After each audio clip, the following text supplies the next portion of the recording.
Hello everybody, welcome back. Today I've been bombarded by questions about Queen's new release, which is a song of their Queen 1 album, their first album, that has been reimagined, remixed, remastered, and they use the word, I think, rebuilt. And I've been getting a lot of messages, and so I checked it out. And today I'll share my views on it. If you're wondering why I'm doing that, if you've been following me at all, if you're my friend, or just simply know me or talk to me once about music, you know that I'm an absolute Queen fanatic, borderline obsessed. I started listening to them when I was just a little kid.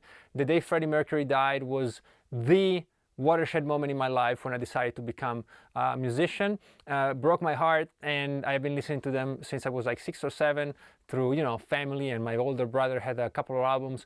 But the day he died was absolutely devastating. And if I think back at one of, or maybe the most pivotal day in my life after being born, I think it would be the day Freddie died. And so they had a huge impact in my life. And there's barely any day that goes by that I don't think of something about them. Their work ethic, but also the creativity, the confidence they have and they had in their music. Of course, their different personality that shine through in the records, their professionalism. They had an eye for business too, which never hurts. So it's full of inspiration for me, the band. This is a bit different, because this is taking an incredible album, a classic album, an album that I would rate above other much more famous records. But Queen 1 for me might even be above A Day at the Races, which has one of my favorite songs by Queen, Somebody to Love. I think it's a masterpiece. But as a whole album, I think Queen 1 stands really with their best. And of course, it has the added gravitas of being the starting point of this incredible band. And so, Queen 1 is a very influential record, and it's a classic record, and it's a revered record. And it's a revered record for what it is, not for what it could have been, right? It happens with a lot of old records and classic records that the records are perfect just the way they are, even though the artist might think that, oh, I wish we could have done this, and I wish we could have had that studio or that engineer or that technology. But remixes are nothing new, remasters are nothing new. But what's wrong with this track that came out, which is called The Night Comes Down? Well, the problem with it is that it's probably indicative of what's going to happen to the whole record. And the first second that Freddie Mercury's voice came out, I could hear the auto-tune on his voice. And to me, Freddie Mercury and auto-tune cannot be in the same sentence. And I don't think I'm the only one thinking that. Freddie was an incredible singer, and part of the reason he was so incredible, like every great singer, like Dio and Ian Gillan and you name it, Klaus Meine from Scorpions, I mean all of them, and Frank Sinatra and Aretha Franklin and Bob Marley and Lennon and everybody else. The reason they're so great is because their little flaws they have that they have to push through, right? That's the emotional content of a vocal very often is in the little imperfection. You can think of Janis Joplin, you can think of Hendrix himself when he sang. He was very shy about his singing. But I would never dare imagine a version of whatever, All Along the Watchtower with Jimi Hendrix's voice fixed.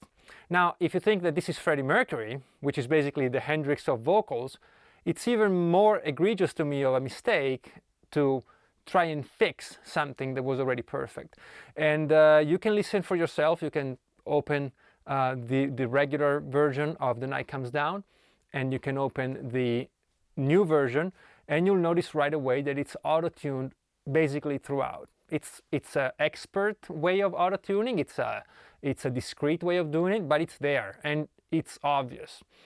And so I can only imagine this continuing on tracks such as Keep Yourself Alive, right?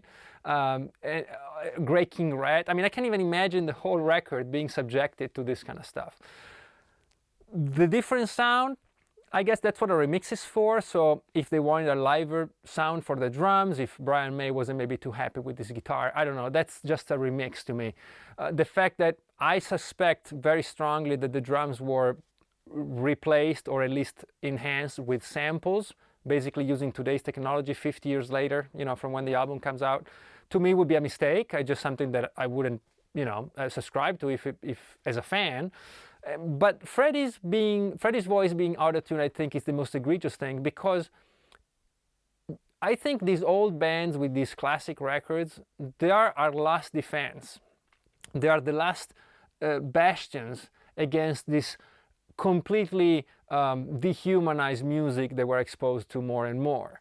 We got live shows that you don't know if they're live or not. You know, you have these records where everything is perfect and synced and tuned, and there's certainly something missing, because that's what we relate to, because we are all imperfect. As a matter of fact, anything you do will have a certain degree of wrong to it, and that's what connects us. Now, the fact that geniuses such as Queen and geniuses such as Freddie Mercury could overcome most of those imperfections and sell you the song in such a way and bring you into the song, into the message, into the music, and as a kid truly make you explore whole new worlds with their songs. And I don't care if it's Queen or if it's AC/DC or Maiden or Miles Davis, you know, whatever you listen to, those great musicians and singers, what they can do is they can grab you because they're human just as you are, but then they're special, right? And Jimi Hendrix will take you to a whole different world with his Spanish Castle magic and that kind of stuff, and you'll follow him because you go like, you know what, I trust him. But when there's such a disconnect between what's human and what isn't, then I think it's truly a disservice to the music. And with Queen, with an album that is already a classic, that it's already perfect the way it is, that it's already the starting point from one of the most incredible musical careers in the history of mankind, it just seems like a big mistake. There's not much else I can say. I have been lucky enough to tell some of the people involved in Queen, I won't go into details, how important they are to me. So it really pains me to have to do this. But I think with the maybe disinterested criticism, I think maybe even those we think are so above us, you know, with success and talent, such as Queen themselves, you know, it's fine maybe to tell them that we are more than happy with the way things are, and they are just as they are. They don't need, I think, to tune their vocals, and I don't think they need to replace their drums or maybe mess with the bass. You know, Queen 1 was a snapshot in time of a band that was about to become the greatest band in the world, at least to me. And it's special because of that. It doesn't have to be revisited, and it doesn't have to be bettered. I also suspect that they started with Queen 1 because it's not their most sacred album, I think, for a lot of people, especially people who are not maybe absolute fans of the band. I think it would have been much more risky to auto-tune Freddie's Bohemian Rhapsody vocals or We Are the Champions, you know. And I don't even want to think about it. I don't even want to think about a reissue of A Night at the Opera where Freddie's voice is different and the drums are different, you know, for the same reason. And so I'm absolutely gutted by this release. I know it's only a record and there's bigger problems in the world, but I think Queen is one of those bands that has reached so many people, and it has meant so much to a lot of people, because I'm certainly not the only one who got into music with Queen, that I just hope that they can become aware of how much love people have for their music, how much respect they have for them as musicians and for what they've achieved. Some things are so perfect the way they are that it's a shame to mess with them. I hope that in the future we can start maybe working our way through trusting ourselves and accepting others just as they are when they produce art, whatever it is, music or paintings and stuff. I would find it very bizarre for somebody to go out there and fix the colors on a Michelangelo, or maybe make those Basquiat lines a bit straighter, or maybe those Picasso faces a bit more clear, if you know what I mean. I love everything Queen does, and so this is done in the most sincere possible way and in the most positive way. And I wish, of course, Brian, Roger, and John, whatever he's doing, all the absolute best. They are incredible. So thank you so much for watching, and I look forward to hearing your thoughts.